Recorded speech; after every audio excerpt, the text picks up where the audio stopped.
Jadi, saya nak baca satu hadis Nabi sallallahu alaihi wasallam. Imam Al-Muhasibi berkata, redha ialah hati tetap tenang dengan apa yang berlaku yang telah ditetapkan oleh Allah Subhanahu wa taala. Redha ialah hati tetap tenang dengan apa yang berlaku yang telah ditetapkan oleh Allah.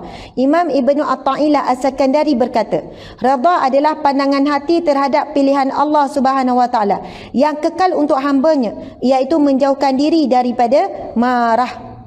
Sayyid berkata, redha ialah berhati lapang ketika menerima pahitnya ketetapan Allah Subhanahu wa taala. Ada macam-macam lah definisi tentang redha. Tapi sekarang saya nak berkongsi satu hadis kudusi.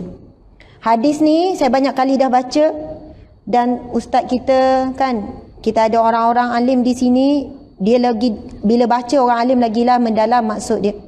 Subhanallah. Hadis kudusi, Allah Subhanahu wa taala berfirman. Cuba kita dengar. Kalau kita fahami betul-betul, kita akan rasa gemetar di hati kita, sebab ini adalah kata-kata daripada Allah. Bila sebut hadis kudusi, kita tahu ia adalah firman Allah. Tapi ia datang, ia melalui hadis Nabi sallallahu alaihi wasallam. Dan dinamakan hadis kudusi, bukannya Al-Quran, tapi ia adalah firman Allah Subhanahu wa taala. Jadi firman Allah dalam hadis kudusi yang berbunyi, "Man lam yarda biqada'i wa yasbir ala bala'i falyaltamis rabba siwaya." Sadaqa Rasulullah, sadaqallahul azim, dan juga sadaqa Rasulullah sallallahu alaihi wasallam. Yang bermaksud, sesiapa yang tidak redha dengan ketetapan hukum hakamku dan tidak sabar atas cubaanku, maka carilah Tuhan selainku. Allahu Akbar, subhanallah. Pernah dengar tak hadis qudsi ni? Bagaimana Allah sebut, barang siapa yang tidak redha dengan ketetapan hukum hakamku, tidak redha dengan ketetapan hukum hakamku, perintah dan laranganku, dan tidak sabar atas cubaanku, ujianku, maka carilah Tuhan selain daripadaku.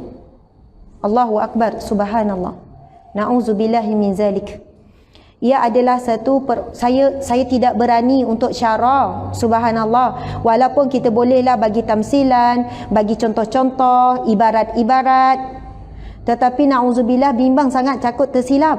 Sebab itu adalah firman Allah, bagaimana Allah menempelak kepada manusia yang tidak redha dengan ketetapan hukum hakam Allah, kemudian tidak redha dengan ujian Allah. Allah sebut apa? Maka carilah Tuhan selain daripadaku.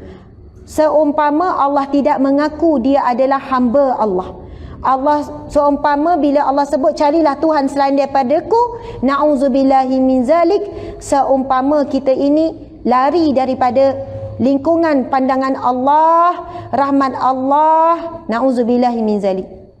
Bayangkan macam ni lah, dulu kan saya kerja sebagai perunding cara rumah tangga. Memang dia tidak akan menyamai pun dengan hadis qudsi ni. Cuma mungkinlah ia membantu sedikit kefahaman kita. Contoh bila datanglah suami isteri datang bergaduh kan. Dan saya jumpa ramai sangat wanita, minta maaf, ramai wanita yang tidak bersyukur kepada suami. Dan ini disebut dalam hadis yang sahih ketika Rasulullah sallallahu alaihi wasallam bersabda, "Wahai para wanita, aku melihat ramainya di kalangan ahli neraka itu, di kalangan kamu wahai para wanita." Tapi di situ kan banyak perbahasan ulama juga tu. Sebab Nabi tak sebut pun paling ramai dalam syurga tu lelaki, tak ada. Sebab itu ada yang para alim ulama sebut, wanita ramai di neraka, wanita pun paling ramai di syurga. Sebab memang wanita paling ramai. Jadi dua-duanya ramai. Di neraka pun ramai, di syurga pun ramai. Bukan maksudnya di syurga tu sedikit. Wallahu a'lam. Tapi ketika Nabi menukilkan hadis tersebut, Nabi menyebut, Nabi bersabda, "Sesungguhnya aku melihat wahai para wanita, kamulah jumlah paling ramai, yang paling ramai di neraka." Lalu sahabat bertanya, sahabat bertanya, apakah yang dilakukan oleh wanita tersebut? Lalu Rasulullah pun menjawab, wanita-wanita ini dia bukan tidak mensyukuri Allah. Maksudnya bukan wanita yang teruk ke, bukan wanita yang dahsyat sangat ke, tetapi dia tidak mensyukuri suaminya. Dan apabila dia tidak menyukai satu perkara, ini Nabi sebut ni, apabila dia tidak menyukai satu perkara pada suaminya, maka dia melupakan kebaikan suaminya. Na'udzubillah min zalik. Na'udzubillah. Adakah kita tergolong di kalangan wanita ini? Yang mana Nabi ceritakan gambaran ciri-ciri wanita ahli neraka.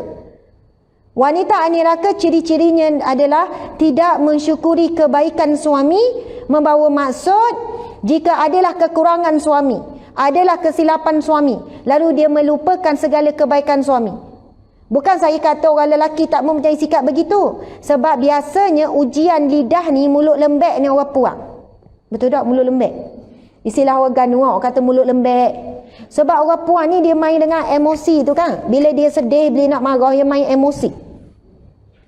Dia guna ayat, contohlah dia kecil hati dengan suami. Padahal suami dia sebelum ni molek. Tapi adalah benda kecil hati. Dia keluar ayat tu, masa saya jadi pengundi rumah tangga lah, nikah 20 tahun. Isteri ni bila keluar ayat tu memanglah sedap orang puan berbunga-bunga. Ustazah, saya bukan tidak redha ustazah dengan ujian Allah. Oh puang, memang pandang. Bunyi macam, oi sejuk hati dengar. Saya bukan tak redha ustazah dengan ujian Allah. Tapi ustazah, daripada awal kahwin sampai sekarang, ujian Allah terhadap saya melalui suami tak henti-henti ustazah. Tak henti-henti. Tak habis-habis ustazah, suami saya ni menguji sabar saya ustazah dengan muka. Sebelum cakap tu tarik nafas dulu. Ustazah, kita faham dah tu. Sebab saya kerja pendidikan rumah tangga, dengar masalah dua rumah tangga. Bila keluar tu kan, wak sedih belaka lah, wak sedih belaka. Lepas tu saya tanya, okey puan, ya Allah sedihnya. Sepanjang 20 tahun, ya ustazah, 20 tahun ustazah. Bukan waktu sekejap ustazah. 20 tahun saya sabar dengan suami saya. Gitulah tu. Allahu Akbar. Lepas tu saya kata, puan, saya tanya soalan mudah-mudah je. Pernah tak suami Wak Alik goreng pisang? Apa ustazah? Macam pelik tiba-tiba. Dia tengah menghayati ni kan, kesabaran dia kan. Pernah tak? Saya minta maaf, saya nak tanya persoalan. Ya ustazah, sila-sila, boleh-boleh. Pernah tak suami bawa balik goreng pisang? Adalah juga, ada ustazah bawa balik goreng pisang. Pernah tak suami tolong macam jemur kain ke? Pernah. Pernah tak suami macam tolong bawa pergi belanja makan ke? Pernah. Ada tak suami bagi hadiah hari lahir? Adalah, ada. Ada tak beli baju ke? Ada. Dah tadi puan cerita sedih belaka. Macam tak ada langsung lah memori yang manis dengan suami. Macam suami ni tak ada kebaikan lah. Macam suami puan ni hidup menderita. Saya nampak puan pun molek pakai tudung semua. Kan sihat molek ni. Tak amariku kering, hidup menderita, muka cekung ke apa. Tengok handbag pun molek, nampak kasut. Maksudnya sebenarnya bukanlah saya nak nganying ke dia, bukan nak pelik. Masa tu nak sedarkan puan berhati-hati. Dalam kita sibuk menghitung kekurangan, kesilapan, aib suami, jangan sampai kita tergelincir menjadi sifat wanita ahli neraka. Kerana Nabi sebut bila soalan sahabat Nabi tanya, kenapa wanita tersebut masuk dalam neraka?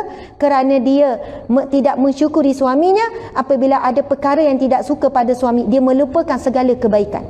Dan ramai hari ni orang perempuan bersikap begitu, dan saya saksikan di hadapan mata saya. Sebab dia mari masa tu tengah sedih. Macam-macam cerita lah sedih tu. Suami ada perempuan lain ke, suami curang tu samalah, suami sekian-sekian ke, apa-apalah yang berlaku yang menyebabkan dia tak boleh terima ujian Allah pada saat itu, maka dia pun menghimpunlah segala keburukan hingga melupakan segala kebaikan. Na'udzubillahi min zalik. Na'udzubillahi min zalik. Orang lelaki pun ada kawat gitu, tapi saya jarang sangat. Itu pengalaman saya. Jarang saya jumpa orang lelaki yang cakap banyak. Ustazah, saya nak cerita ni pasal isi saya ni, A, B, C, D, Z. Habis Z, habis dah urut ustazah, kita sambung Roman pula. Contoh kan. Tapi kalau orang puang, siap lah. Sungguh. Na'udzubillahi min zalik. Sebab apa? Tengok hadis Nabi tu, Nabi sebut apa?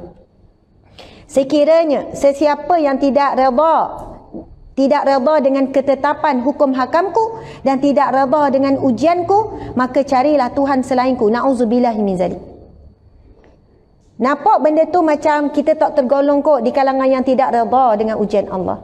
Sebab itu bila saya tanya balik, puan sebenarnya kan tak redha dengan ujian Allah. Saya bukan nak kabur saya ni seorang redha dengan ujian Allah. Saya pun, puan-puan, tuan-tuan, muslimin, muslimat sekalian, setiap hari berjuang untuk redha dengan ujian Allah. Ni kan nampak solehah belaka ni, nampak soleh-solehah belaka. Cubalah kalau kita ni pegang steering. Masa tu jadi tak soleh-solehah lagi. Ni kan dalam majlis ilmu, duduk molek, sopan, nampak redha belaka ni. Redha je lah, dengar je lah ceramah ustazah ni. Lepas tu tengok jam, berapa minit lagi tau. Redha je lah. Nampak juru, boleh duduk lama-lama lagu ni. Agak-agak kalau baca Quran boleh tak 2 jam baca Quran? Boleh tak sejam? Oi, berat. Oh, betul tak? Rasa ngatuk lah, mari itulah, inilah. Tak nak sebutnya, masa ni nampak lah ni kan. Kita ni nampak macam soleh-solehat. Tapi kita cuba bayang kita pegang steering. Maksudnya bila bawa kereta, bagaimana akhlak kita bawa kereta? Kan bagi signal kiri kanan tu macam kita cakap sebenarnya nak lalu, nak pergi kanan. Macam kita lalu depan orang lah, tumpang lalu. Tapi dokkanlah kita nak cakap gitu, buka pintu nak lalu ni, nak pergi kanan, nak pergi kanan. Jadi signal tu lah akhlak kita di jalan raya. Jadi signal tu akhlak nak kabur, nak minta izin nak pergi kanan. Lepas tu nak pergi kiri, contoh ha. Lepas tu dekat traffic light sekian-sekian. Ada orang bila pegang steering je, dia hilang dah akhlak dia. Hilang dah kesolehan dia. Dia hilang dah adabnya. Bila bawa laju sampai membahaya bukan nyawa dia je, nyawa orang lain contohnya. Kemudian bila orang ni, orang depan tu tak wisi gena, hong hong hong. Masa tu baru tahu.